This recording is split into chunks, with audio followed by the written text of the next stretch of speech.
그 관계에서 나오는 그 스토리들이 너무 재밌어서 정물 사진을 찍게 된 것 같아요.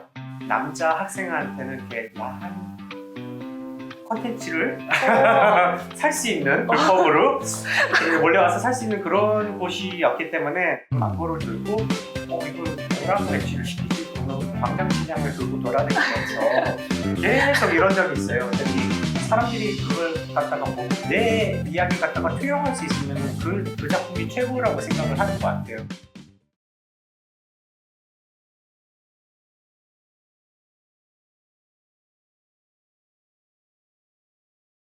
작가님과 이야기 나눠보는 시간 들어봐야 알 것 같은데 오늘은 킴콜린 작가님을 만나 뵙겠습니다. 안녕하세요. 안녕하세요. 그럼 먼저 작가님과 작가님의 작품들에 대한 소개 부탁드립니다. 엉뚱한 정물 사진을 통해서 정체성을 이야기하고 싶은 사진을 찍는 작가 킴콜린입니다. 박수! 킴콜린입니다. 이런 물체들을 활용한 작품들을 만들게 된 계기가 있으실까요? 뉴욕에서 공부를 하고 거기서 활동을 좀 하다 왔는데요. 거기서는 무드를 갖다가 좀 드라마틱하게 연출해서 찍은 작업을 했었는데 그걸로 제 정체성을 표현하고 근데 한국 들어와서 보니까 누드를 보기가 좀 어렵더라고요. 미국에서는 그래도 친구들이 나 누드 모델 필요해 그러면은 막 벗으면서 해주겠다 그러는데 한국은 조금 부끄러워들 하시더라고요. 근데 제 자신도 그럴 것 같기도 해서 어렵지 뭐하지 그리고 좀 작품을 좀 쉬다가 가만히 생각하니까 제가 작품을 만들 때 소품을 갖다 이용했었는데 그 소품들도 어떤 정체성을 표현하기 되게 좋더라고요. 그래서 그것만을 이용해서 정물 사진을 한번 찍어봐야겠다라고 생각을 하고 소품을 놓고 어떤 이렇게 그 관계에서 나오는 그 스토리들이 너무 재밌어서 정물 사진을 찍게 된 것 같아요. 오브제들을 활용해서 사진을 촬영하신다고 하셨는데 네. 오브제를 활용해서 작업을 하실 때 어떤 작품을 해야겠다라는 주제를 정하고 오브제를 모으실까요? 아니면 오브제를 모은 후에 어떤 주제들로 큰 틀을 묶는 거죠? 네. 두 가지 방법을 다 활용하는 것 같아요. 그러니까 어떤 때는 제가 표현하고 싶은 것들이 있고 주제가 있어서 그러니까 저는 예를 들어 생각상자를 갖다가 한 5개 정도 놓고 주제를 정하는 것도 있고 어떤 거는 물건을 먼저 넣어놓고 그러니까 당근을 많이 이용하는데 당근에서 되게 재밌는 물건 아니면은 이게 도대체 뭐에 쓰는 물건이지? 하면서 어떻게 보면 지금은 이제 더 이상 쓰지를 않아서 네, 뭐에 쓰는지 모르는 물건의 용도를 갖다 다시 찾아보고 이런 사람들이 이런 식으로 썼구나 하는 그런 그 이야기를 갖다 찾아내서 거기에 맞는 이야기를 갖다 꾸며낼 때도 있고 그 다음에 어떤 때는 정말 예뻐서 보기에 네, 보기에 되게 예쁘다라는 생각이 들어서 모으는 물건들이 있고 그 다음에 이제 거기에 대한 스토리를 갖다 점점 들자면서 상자에 대해 물건을 계속 집어넣고 어떤 관계를 만들고 스토리를 만들어 나갑니다. 네, 그러면 최근에 필승사에서 전시를 하셨다고 들었어요. 네. 그 중에서도 이제 베니티 웨어리라는 전시 작품이 가장 공들여서 제작하신 작품이라고 들었는데 이 작품에 대한 이야기를 좀 들어볼 수 있을까요? 네, 그게 어떻게 보면 되게 재밌는 이야기 같아요. 그러니까 저도 이 세운 상가를 갖다가 다시 제 버전으로 만든 작품이라고 그래도 되거든요. 그러니까 어렸을 때 세운 상가가 이렇게 신기한 하이테크 새로운 물건들을 갖다 살 수 있는 그런 곳이기도 했지만 또 남자 학생한테는 이렇게 야한 컨텐츠를 살 수 있는 불법으로 몰려와서 살 수 있는 그런 곳이었기 때문에 되게 관심을 많았는데 사실 용기는 없었어요. 그러면 사실 여기가 강북이고 저는 강남에서 살았었기 때문에 여기 오는 것도 두려웠고 강매도 그러니까 되게 urban legend라고 해야 되나 그냥 되게 좀 무서웠었던 것 같아요. 세운 상가에 대한 선입견 때문에 Vanity Wear라는 작품은 서양의 부두아라는 걸 갖다가로 재해석을 한 거예요. 그러니까 부두아라는 건 저는 한 번도 못 가봤어요. 그러니까 아주 서양의 거대한 맨션에 부인들이 마나님들께서 화장을 하고 치장을 하고 그런 곳인데 약간 지금은 미국에서도 그게 약간 변색이 되고 퇴색이 돼서 좀 야한 그런 방으로 인식이 많이 돼 있거든요. 그래서 그 컨셉을 갖다 좀 이용해가지고 그다음에 또 세운상에 와서 이 파는 걸 갖다 많이 봤더니 너무 예쁜 거예요. 그러니까 막 액세서리 같고 색깔도 너무 다채롭고 그래가지고 그걸 갖다가 다 모아서 화장 경대라고 부르죠. 거기다가 집어넣고 그다음에 또 사실은 너무 많은 아이들을 집어넣는지는 모르겠지만 그러니까 좀 새롭게 만드는 우리나라 문화를 생각하면은 많은 사람들이 이제 민속촌을 생각하시는데 사실 이제 K-팝이라는 것도 있고 많이 계속 변하고 있어서 사람들이 쉽게 해서 여기를 찾아오는데 저도 이걸 갖다가 좀 다르게 해봐야지 그러고는 사진을 찍어서 그걸 한지에 프린트를 해서 다시 또 표구라는 거를 해봤어요. 근데 이제는 또 표구라는 것도 되게 재밌더라고요. 그러니까 많은 사람들이 안 하기 때문에 하기가 어렵더라고요. 그러니까 표구라고 써놓는 데는 가봤는데 되게 전통 방식으로 안 하시고 현대식 된 간단한 방법으로 하시더라고요. 그래서 안 이쁘더라고요. 그래서 되게 안타깝고 할 수 없이 돈을 많이 주고 부자 동네에서 하게 된 게 되게 저로서도 되게 재밌는 경험이었고 제 작품하고도 되게 상관이 많은 것 같아요. 제 작품에서도 이렇게 정체성이나 문화를 따지는 데 있어서 하이 컬처가 있고 로 컬처가 있고 그다음에 테크놀로지의 발전에서 없어진 물건들이 있고 지금 행해지는 놀이라든가 뭐 다른 문화가 있기 때문에 그게 다 접해 있는 것 같아서 되게 자랑스러운 그런 작품이에요. 역시 많이 공들이신 만큼 많은 생각이 또 담겨 있는 작품이기도 한 것 같아요. 그렇죠. 그리고 또 이제 작품들을 보면서 제가 개인적으로 느꼈던 게 꽃을 뭔가 화병으로 만들어진 물체가 아니라 이제 음료수나 아니면 소주 뭐 이런 병들에 꽂혀 있는 경우가 되게 많았어요. 혹시 이것도 이유가 있는 건지 궁금합니다. 제 작품 중에 소주병에다가 작약을 꽂은 그런 게 사람들이 되게 관심을 많이 가져주시던데 그거는 뭐라 그럴까 뭐 약간 소주를 마시고 피어난 예쁜 기억들이라는 의미도 있지만 사실은 저희가 어떻게 보면 로컬처고 로컬처에 화병이 없어서 저희 집에도 화병이 몇 개 없는데 어떤 때는 이따만한 꽃다발을 와이프가 받아와가지고 놓을 데가 없어서 이 컵 저 컵에다 나눠서 놓을 때도 화병에다 놓고 또 남아서 여기다도 놓고 또 그런 걸 갖다 표현하기도 한 것 같아요. 그러니까 어떤 갑작스러운 이벤트에 그냥 대응하는 어쩌면 가장 일상적인 네네네 컵에다 여기다도 꽂을 수 있는 거라고는 생각은 해요. 맞아요. 보통 꽃을 받았는데 줄 곳이 없으면 그냥 옆에 있는 뭐 병이나 그게 포인트죠. 그렇군요. 그리고는 작품에 약간 화려한 패턴들도 눈에 굉장히 띄었어요. 이제 벽지나 커튼이나 카펫 등에서 이제 화려한 패턴이 사용이 되었던 것 같은데요.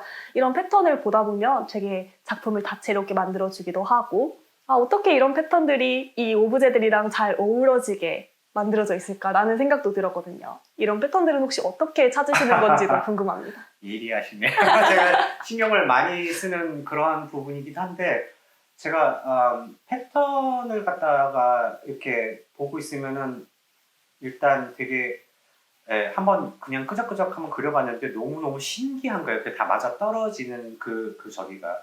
그 다음에 둘째는 이게 문화적으로 어떤 패턴을 딱 보면 저거는 어디 패턴이다 아니면 저건 되게 클래식한 거다 되게 고급스러운 패턴이다 라는 표현이 딱 되고 어떤 패턴은 유행을 되게 타는 게 너무 신기하더라고요.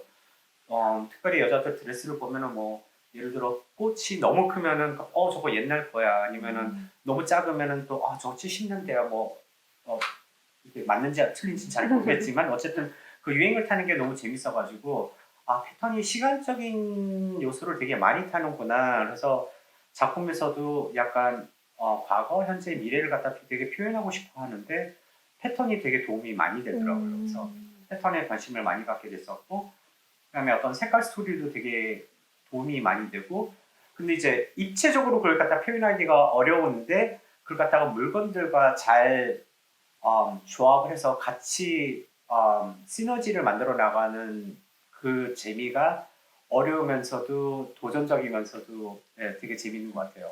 그러면 패턴을 찾으면서 생겼던 재밌는 에피소드 같은 거 혹시 있으실까요? 아, 제가 패턴이 어떻게 보면 되게 정형화된 건데 좀 비정형화된 걸 갖다가 같이 대조를 시키고 싶어가지고 망고를 사들고 망고. 예, 망고인데 약간 초록색도 좀 있고 주황색도 아니, 그러니까 아. 약간 빨간색도 있는 그런 망고를 들고 이걸 뭐라고 매치를 시키지? 그러면 광장시장을 들고 돌아다니면서 계속 이런 적이 있어요. 그랬더니 그 아줌마들이 보통은 뭐 어떻게 도와드릴까요? 하는데 절 슬슬 피하시더라고요.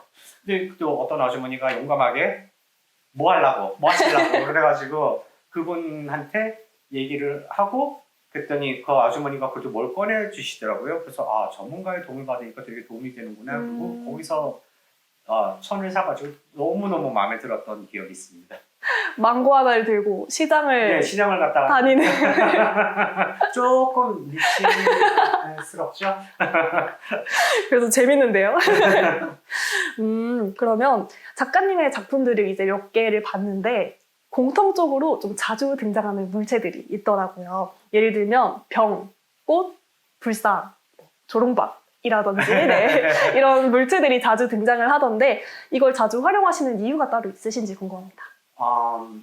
작품을 갖다가 이렇게 만들다 보면은 조롱박은 제가 얼마 전에 발견했는데 제가 조롱박 그 모양을 되게 좋아하더라고요. 그게 왠지를 갖다가 가만히 생각을 해보니까 옛날에 그 누드에 관심이 많았을 때 그 서양의 이렇게 뒤돌아앉아가지고 이렇게 쳐다보는 그런 이렇게 좀 통통하신 분들의 뒷모습을 닮은 것 같기도 하고 콜라병 같은 그런 느낌도 들어서 제가 병들을 또 좋아하는 것 같아요.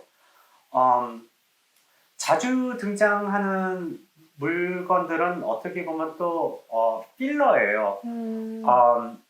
아무래도 메인 캐릭터들이 있으면은 뭐랄까 소금이나 후추처럼 이렇게 좀 들어가줘야 색깔을 또 가미되는 네. 그런 것들도 있는 것 같기도 하고 그래서 너무 의미는 없대 좀 스토리에 도움이 될 만한 그런 물건들이 자주 등장하게 되는 것 같아요.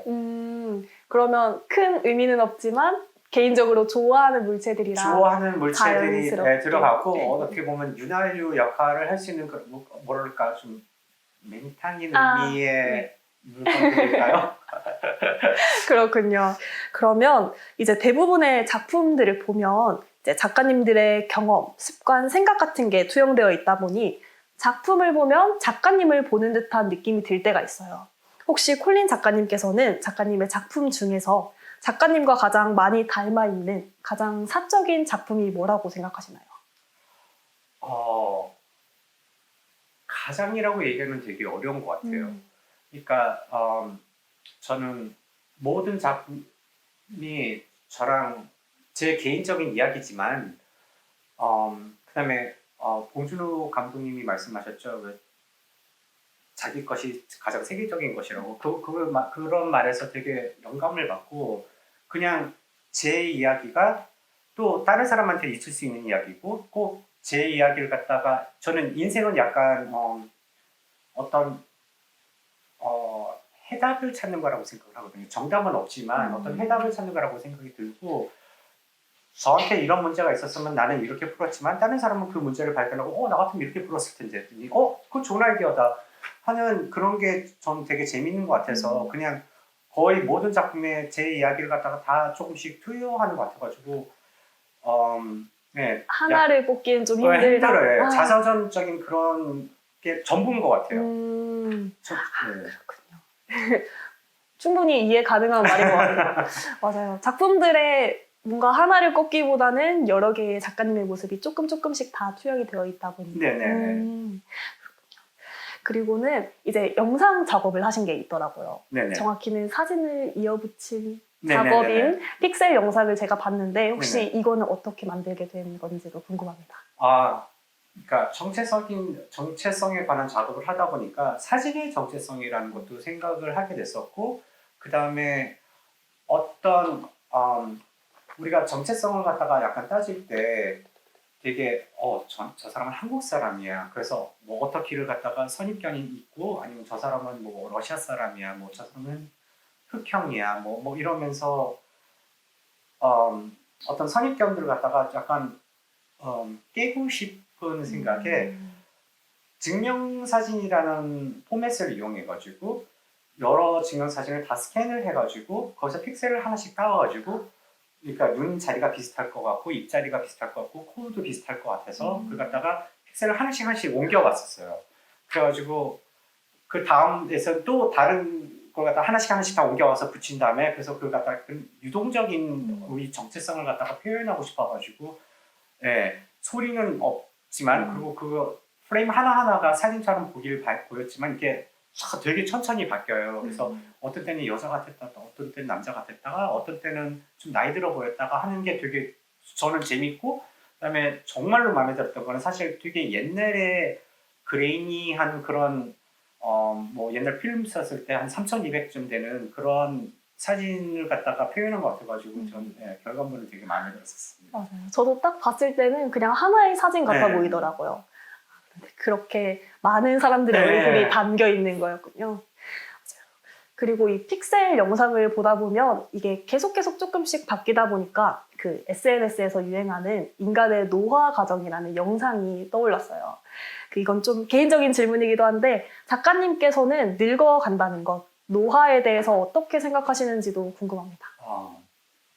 저도 어렸을 때는 이렇게 나이 먹는 게 되게 부정적이라고 생각했었던 것 같아요. 막 진짜 10대 때는 막 30 넘으면 왜 살지 하는 그런 생각을 안 했던 거는 아닌데 30을 갖다가 넘고 나니까 제가 살아있고 너무 인생이 괜찮은 거예요. 그다음에 40 넘고 이러면서 제가 어른들의 그 잔소리와 그 속담에서의 그 말들이 자꾸 맞아 떨어지는 게 너무 신기하고 제가 점점 현명해지고 있고 그다음에 제 경험들이 되게 많아지는 게 너무 좋아서 나이 드는 건 참 괜찮은 것 같아요.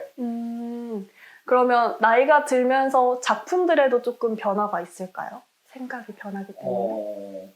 아무래도 생기겠죠. 그다음에 저는 정체성이 되게 가변적이고 되게 시대에 따라서 그 흐름에 따라서 어떤 뭐 내가 어떤 책을 읽으면은 또 나도 이 캐릭터처럼 살고 싶다 하고 자기 마음에 따라서 또 바뀌는 거기 때문에 계속 제 작품도 바뀔 것 같고 거기에 따른 이야기도 되게 다를 것 같아요. 맞아요. 저도 10대 때는 작가님처럼 나는 30대 되면 글쎄 별로 기대가 되지 않아 뭐 이렇게 했었는데 지금 같은 경우에는 좀 더 멋지게 늙어가는 법에 대해서 좀 생각하고 있는 것 같아요. 네, 좋은 것 같아요. 충분히 네. 멋지게 늙어갈 수 있구나를 깨닫게 되면서 네네네. 그런 것 같더라고요. 그리고 이제 작가님들의 작업을 보면 작가님들마다 변하지 않고 유지되는 그런 특성들이 있는 것 같더라고요. 어떤 소재를 활용한다든지 모양이나 형태를 이제 유사하게 활용을 한다든지 이런 형태들이 있는데 혹시 작가님께서는 내 작품의 정체성이라고 할 만한 특징이 뭐라고 생각하시나요? 저는 일단 맥시멀리즘인 것 같아요. 제가 그러니까 사람을 갖다가 뭐 단순히 당신은 누구세요? 그러고 묻는다면 되게 대답하기가 곤란하듯이 나는 뭐 좋은 엄마 밑에서 자랐지만 아빠는 조금 나한테 관심을 안 줘서 내가 조금 이런 식으로 삐뚤어졌어 뭐 이런 걸 갖다가 다 얘기할 수는 없는 것처럼